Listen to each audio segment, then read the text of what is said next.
So yet another episode of Bleach is in the books, and we're getting ever so closer to the season finale or such that's coming up in a few weeks. So on this episode, first off, let's go with the differences. Honestly, not that many compared to some previous episodes.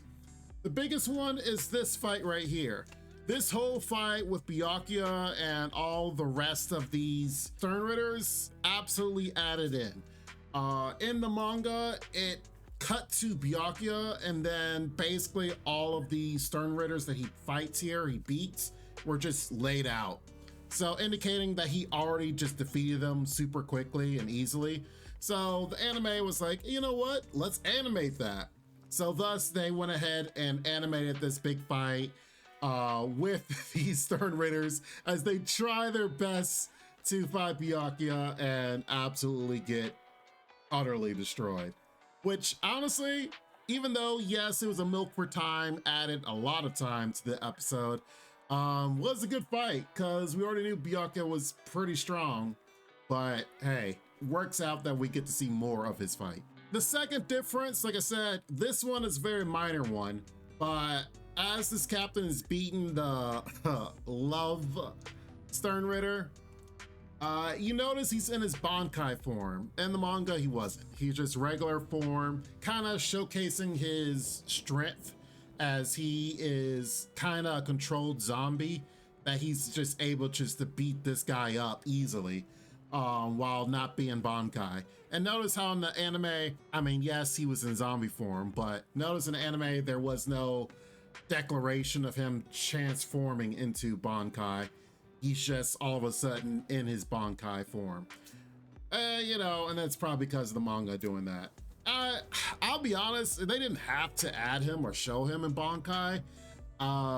It didn't matter. He still is going to beat this guy up, the Stern Ritter, and it's still going to serve the same purpose.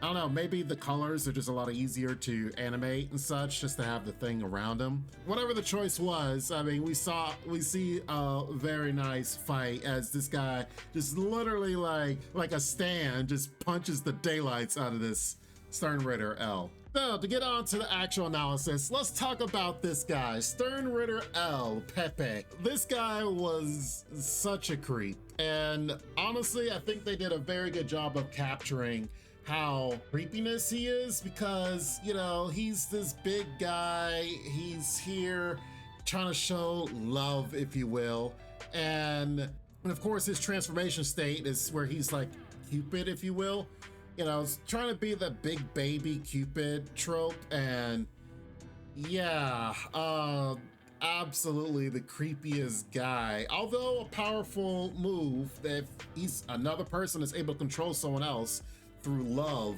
in this case, you know, not necessarily zombies, but just in a different way, because they love him so much they'll do anything for him. And very interesting of a power, but yeah, Byakuya wasn't having any of it.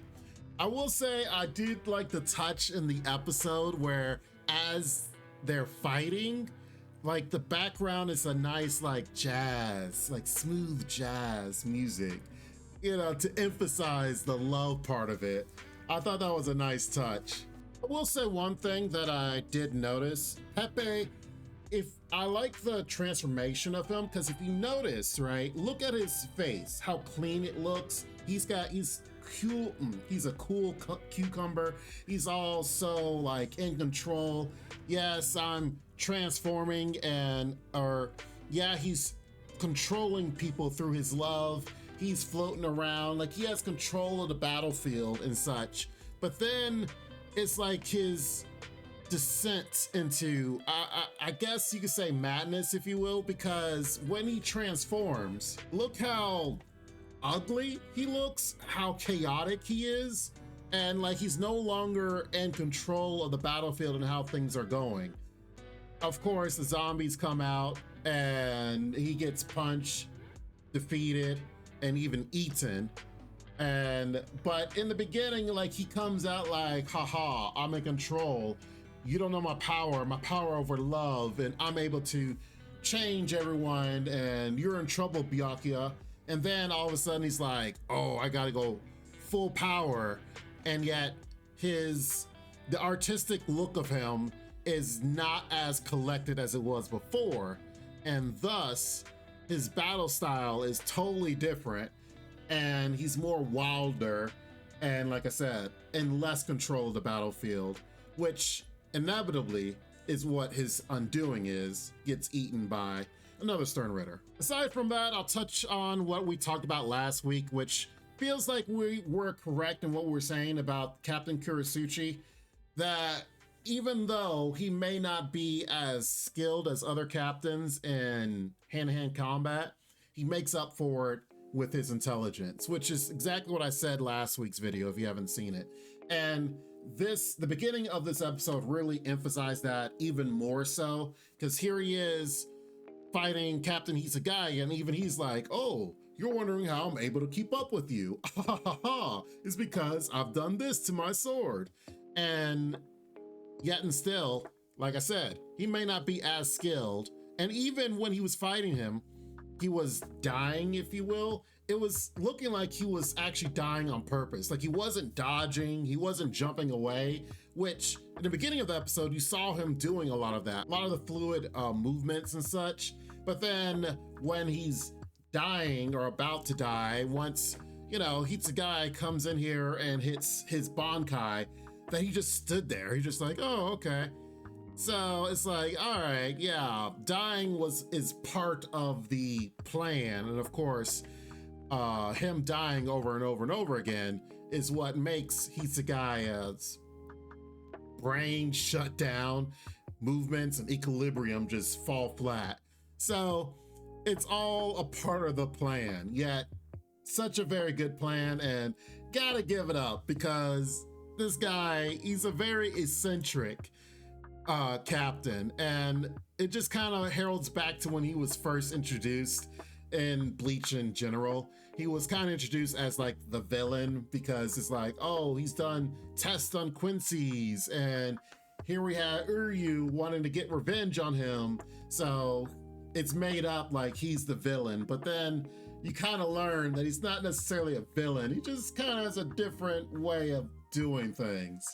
So character art wise, which if you haven't watched Bleach in general, a lot of these characters have character arcs and change over time because Bleach has a lot of episodes, but very good episodes at that.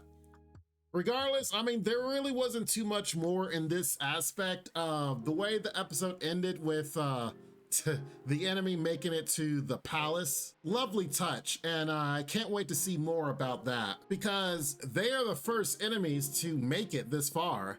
I've said this several episodes ago. Aizen's plan was also to reach this place through power and go for the Soul King, but these guys are the first ones to actually make it here. And we'll see how it turns out, especially as these next few episodes progress.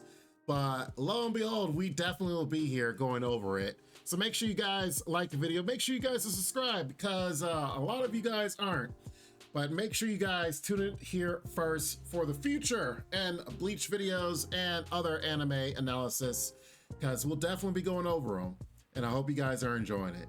Take care, be safe, and Lord willing, I'll see you next time. Bye-bye for now. Make sure to check out the extra content on our Patreon page, and thanks to our current patrons. This ain't what you want, bitch, I'm a fucking phenomenon.